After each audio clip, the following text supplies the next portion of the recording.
Up, friends? It's Leo WT here in a literally completely new format. You'll have to tell me how you like this because I'm just playing around with it for the first time. But we are actually live on Facebook and YouTube right now, which is wild. I haven't done it before. But I wanted to have a cup of coffee with you real quick before I go into the shop to start my day. And I wanted to chat about a couple things with you because there's kind of like a lot going on in the world, right? So, um, there's so many things that we could chat about. So many things, right? But one of the first things that I want to talk about is um, let's talk about someone we've got coming up on conversations. Let's do that. I'm pretty pumped about this. So I want to make an introduction, you folks. I actually have been working on setting up this conversation since probably about this time last year, if I'm being honest. And I have a very exciting guest to welcome on to conversations. Reverend Myra Brown works as a progressive Catholic clergy member in Rochester, New York. She is actively involved, regularly involved in social and racial justice efforts. And from the moment I saw this picture up here that you guys are seeing of her, I'll get these pointing things down one time.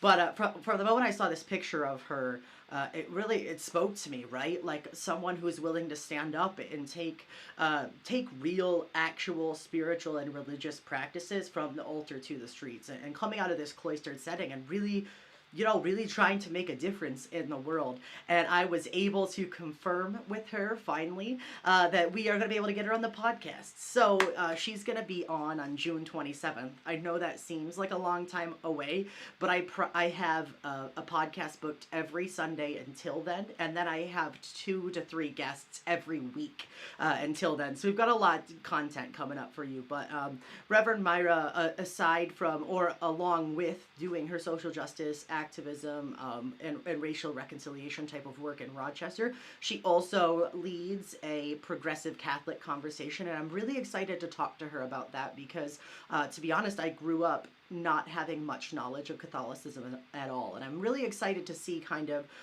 the intersection of progress and liturgy and racial justice and social justice and all of it. So I'm really excited to have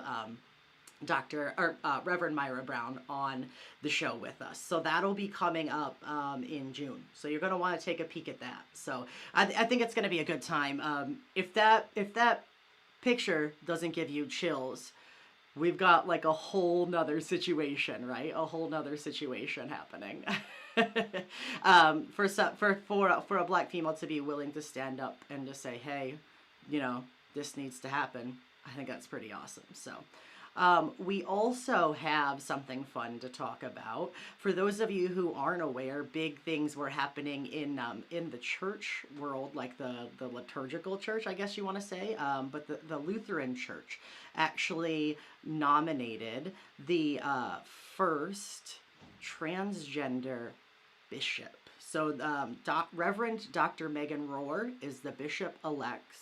And I'm really excited. I've actually been speaking with them this week to try to get them on conversations as well. So interestingly enough, I dropped a video on YouTube yesterday about just kind of reacting to anti-LGBTQ rhetoric from the pulpit, and then on the heels of that, right, we get this introduction to Reverend Dr.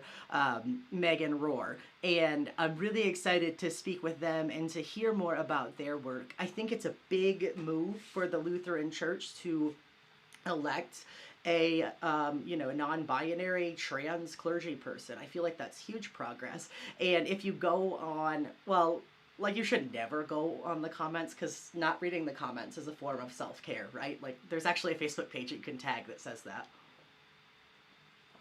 But if you go on the comments, you can see people just blowing up about this. And what I find is wildly hilarious is that the Bible says nothing about trans people ever, period. The concept of biblical womanhood and biblical manhood, those are social constructs created largely by the world of evangelicalism.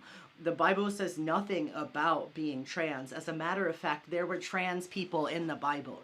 Anytime you see the word eunuch in the Bible, that was a trans person. And the eunuchs frequently and regularly worked in the temple. They were holy people that were set apart.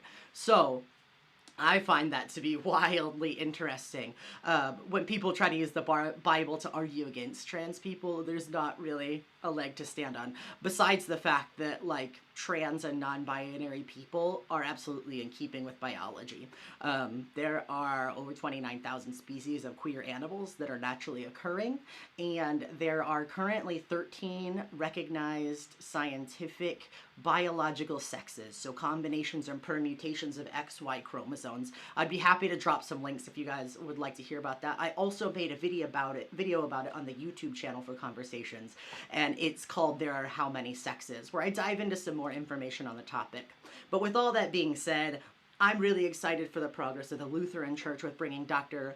Reverend Megan Rohr on board, and I'm leaning hard on her to get on Conversations. So we'll keep our fingers crossed for that, right? So I think that's gonna be a pretty good time. So we've got that coming up, and you know, as a trans person who, you know, has given their whole life to this sort of work and this sort of space, I feel like it's really important to have faces like me out there. You know what I mean? And it's really important for trans kids. It's really important for parents of trans kids too, to just see that, you know, you can be trans and spiritual if you want. They're not antithetical. They're not opposites. It's not a problem, you know?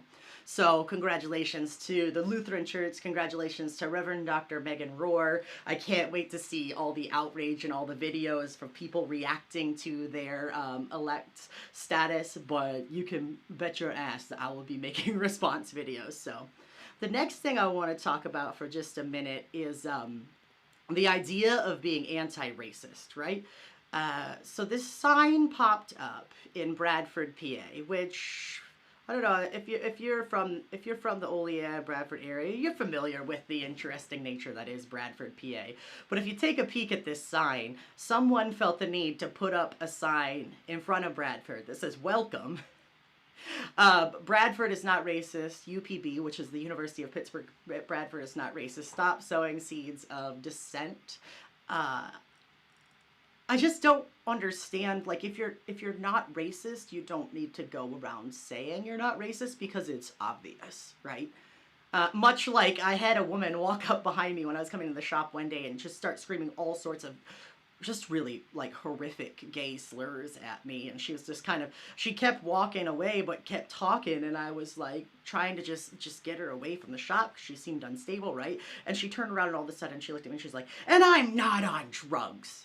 And I was like, huh, funny, because, like, I don't feel the need to walk around saying that I'm not on drugs, because I'm not on drugs. And I feel, to me, that this is a lot of what's happening when you look at this sign in Bradford, right? It's not sowing seeds of dissent to call out racism. Let's just call that what it is right now. It's not sowing seeds of dissent. It's simply speaking about what's happening. Pitt Bradford students, man, I've been there. I've been a Pitt Bradford student. I've been to the bars in Bradford. It is a scary place sometimes when you are not white. And if you are unwilling to acknowledge that, if you want to bury your head in the sand by just saying you're not racist, I'm going to have to call you out on that. I'm going to have to say, wow, check yourself before you wreck yourself, because what have you done to be not racist? In American society, racism is a default. It's built into our Constitution. Like my YouTube video this past week with Mark Charles, he talked about. It's literally in the Constitution that Native people are merciless savages and that Black people aren't even fully human. How are you going to be a city in America, in rural America, that has less than 2% diversity racially, that's built on an American Constitution that has racism written into it? How are you going to be not racist if you never combat the institutions and the ideology that you are built on? Period. There is a race problem, And the sooner you talk about it, the sooner we have real peace. Because just saying you're not racist is in fact doing exactly what that sign is accusing people of doing. Saying you're not racist is burying your head in the sand, refusing to admit the problems and the struggles that other people go to, and it is in fact quite racist. I'm just saying. So that's happening in our area, and that kind of rhetoric really disappoints me, and it disheartens me because, to be honest, like, let's just talk about it. Let's just be real. Let's have an honest discussion about race in America, because we're really bad at talking about it. And we can't ever, ever move into an equitable society if we don't talk about the ways in which our world is inequitable. Sorry, calling it like I see it. The last thing I wanted to mention to you guys, and I don't have a cute graphic to put on screen for this, but there is going to be a protest at JCC campus in Jamestown in regards to Kathy Young being a speaker for the commencement ceremonies. Former Senator Kathy Young actively voted against marriage equality and has actively supported I don't want to say racist rhetoric, but she's supported conservative foot dragging that has led to conversations about race and racial equality and combating police brutality. Former Senator Kathy Young actively voted against marriage equality, period. And she is being asked to speak at the commencement service for JCC. So I wanted to let you folks know that there is a protest being planned tonight in Jamestown on the campus. I believe it's at 6 o'clock, but please check on the conversations page and the official Olean Regional Justice Coalition page for more details. I do know the Cattaraugus County Pride Coalition is planning a Pride event, and we were planning to use the JCC facilities, but after the after the words from JCC president saying that they would not be removing Kathy Young as a speaker, we felt that it was incongruent with our values of equity and equality to continue to align ourselves with an institution that will not take a stand for equality. So I will post more information about that on my page, on the conversations page, on the Olean Regional Justice Coalition page. Yeah, this has been a fun morning with you, with my cup of coffee, and I'm gonna head to work now. But I want to let you folks know that if you enjoy this, please subscribe to the YouTube channel first and foremost. That will absolutely change my whole life if you can just subscribe to the YouTube channel. And also, please drop some comments. I want to hear your thoughts. I want to hear your concerns. I want to hear if you like this video, what you want to see more of, and maybe who you want on conversations. Also, please check out my recent react video to anti-LGBTQ sermon rhetoric. That's also on the YouTube channel. And let me know in the comments what you folks want to see more of. It's summertime, my classes are almost over, and I have a